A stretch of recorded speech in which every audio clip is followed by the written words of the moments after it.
أعوذ بالله من الشيطان الرجيم. بسم الله الرحمن الرحيم. وإذا قيل لهم اتبعوا ما أنزل الله قالوا بل نتبع ما ألفينا عليه آباءنا أولو كان آباؤهم لا يعقلون شيئا ولا يهتدون ومثل الذين كفروا كمثل الذي ينعق بما لا يسمع إلا دعاء ونداء صم بكم عمي فهم لا يعقلون يا أيها الذين آمنوا كلوا من طيبات ما رزقناكم واشكروا لله إن كنتم إياه تعبدون. صدق اللہ العظیم. ترجمہ آیات کا یہ ہے، اور جب ان سے کہا جاتا ہے کہ تابعداری کرو اس حکم کی جو اللہ تعالیٰ نے نازل کیا ہے، تو وہ کہتے ہیں ہرگز نہیں، بلکہ ہم تو اتباع کریں گے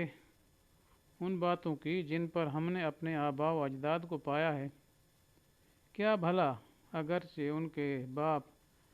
نہ سمجھتے ہوں کسی چیز کو اور نہ سیدھی راہ جانتے ہوں. اور مثال ان کافروں کی ایسے شخص کی طرح ہے جو پکارے ایسی چیز کو جو کچھ نہ سنے سوائے پکارنے اور چلانے کے. یہ لوگ بہرے، گونگے، اندھے ہیں، بس وہ کچھ نہیں سمجھتے. اے ایمان والو، کھاؤ پاکیزہ چیزیں جو ہم نے تمہیں عطا کی ہیں، اور شکر کرو اللہ کا اگر تم اس کی عبادت کرتے ہو خاص کر.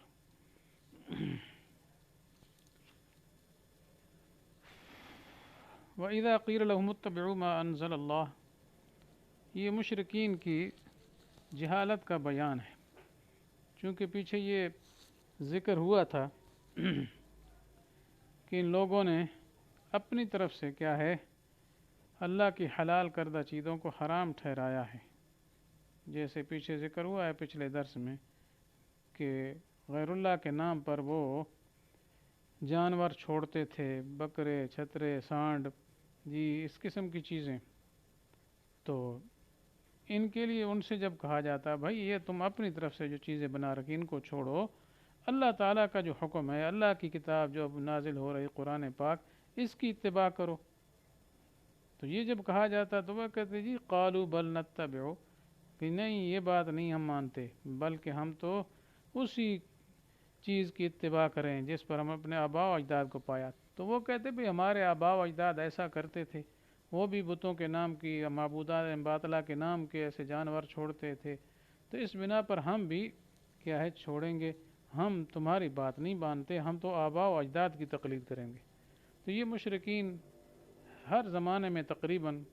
یہی ہے کہ جب بھی ان سے کوئی بات کہی جاتی کہ کیا دلیل ہے تمہارے پاس، وہ کہتے وجدنا علیہ آبانا الفینا علیہ آبانا. تو یعنی بڑی سند جو ہے ان جاہلوں کی یہی ہوتی ہے کہ ہمارے باپ دادے کا دین ہے، باپ دادے کا دین ہے، بس باپ کا دین چھوڑنا ہی نہیں ہے. تو یہ ان کو بڑا ہی یعنی عمدہ ہی قسم کا کوئی معاملہ لگتا تھا کہ باپ دادے کا دین نہیں چھوڑنا. ٹھیک ہے، اسی کا آگے اللہ تعالیٰ نے جواب دیا کہ یہ بھلا کوئی دلیل ہے کہ باپ دادے کا دین ہے؟ بلکہ فرمایا اولو کان آباؤہم لا یعقلون شیئا ولا یہتدون، کیا پھر بھی یہ اتباع کریں گے اگرچہ ان کے آباء و اجدادوں کو نہ کوئی عقل ہو نہ کوئی ہدایت ہو، کچھ بھی نہیں. تو مطلب یہ ہے کہ ایسی ہدایت سے مراد کیا ہے، وہ احکام وغیرہ ہیں جو اللہ تعالیٰ کی طرف سے آئیں، وہ بھی ان کے پاس کچھ نہیں ہے. اور پھر عقل بھی کوئی نہیں کہ مثلا یا تو انسان کیا کرتا ہے عقل کے ذریعے احکام کو نکالتا ہے نصوص سے، یا پھر تھرو نصوص جو ہے وہ رہنمائی کرتی ہیں. تو مقصد یہ ہے کہ نہ تو تھرو نصوص ان کے پاس کوئی ہے، نہ ان کی کوئی عقل ہے. تو اس سے یہ معلوم ہو گیا کہ اپنے آباء و اجداد کی اندھی تقلید کرنا یہ درست نہیں ہے. تو مطلب ویسے ہی بس جاہل باپ ہوں اور راہ حق سے بھٹکے ہوئے ہوں تو پھر ان کی تقلید درست نہیں ہے. تو بعض لوگ یہ کرتے ہیں کہ ائمہ کی تقلید کو بھی اسی میں فٹ کر دیتے ہیں کہ یہ بھی جائز نہیں، حالانکہ یہ درست نہیں ہے، کیونکہ قرآن پاک نے خود اشارہ فرما دیا ہے کہ ان آبا کی تقلید غلط ہے جن کی نہ ہدایت ہے، جن کو نہ ان کی عقل ہے۔ تو ظاہر بات ہے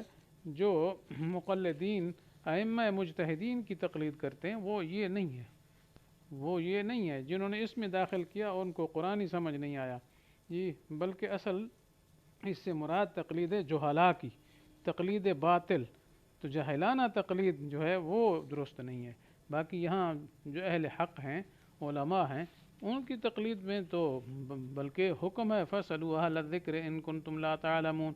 جی،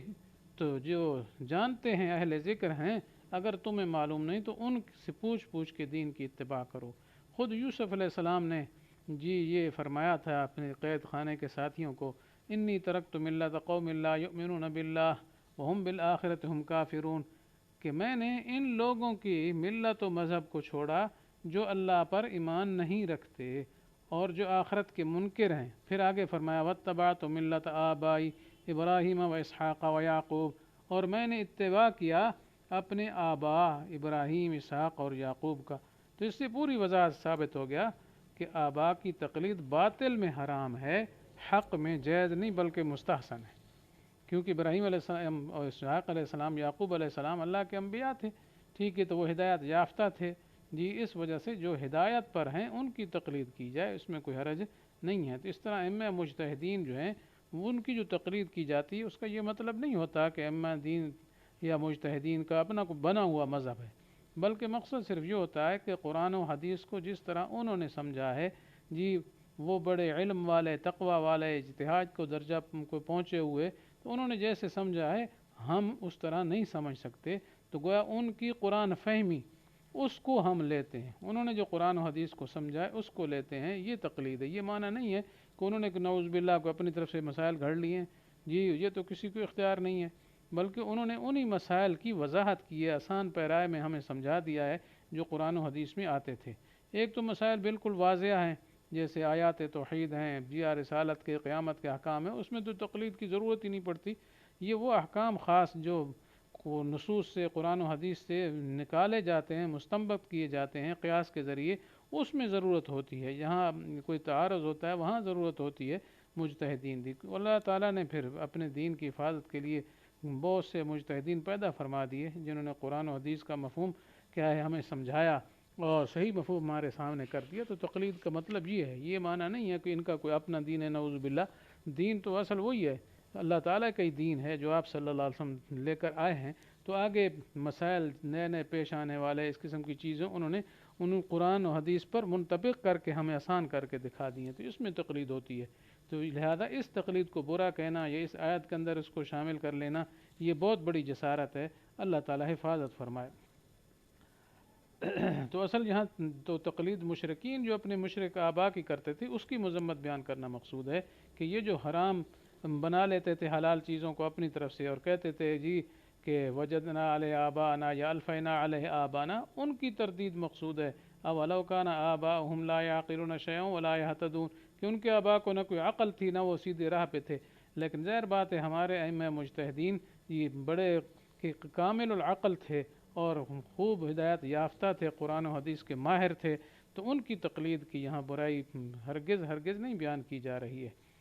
آگے وَمَثَلُ الَّذِينَ كَفَرُوا كَمَثَلِ الَّذِي يَنْعِقُ بِمَا لَا يَسْمَعُ إِلَّا دُعَاءً وَنِدَاءً، تو یہ کافروں کی مثال بیان کی جا رہی ہے کہ ان کافروں کی مثال جی اس شخص کی مانند ہے جی کہ جو آواز دیتا ہے کس کو، بما، ما سے مراد ہے جانور، مثال یوں بیان فرمائی جا رہی کہ جس طریقے سے ایک آدمی جانور کے ساتھ ساتھ چل رہا ہے جی اور وہ جانور کو آواز دیتا ہے، اس کو چلاتا ہے، پکارتا ہے جی، تو وہ ظاہر بات ہے آواز تو جانور سنتا ہے، لیکن وہ اگر جانور سے کوئی باتیں کرے جی کہ میرے لیے یہ کام کرو تو فلانا کام کرو، تو ظاہر اس جانور کو تو کوئی پتہ نہیں چلتا ہے، مطلب آواز وہ سنتا ہے سمجھتا نہیں ہے، یہ مراد ہے۔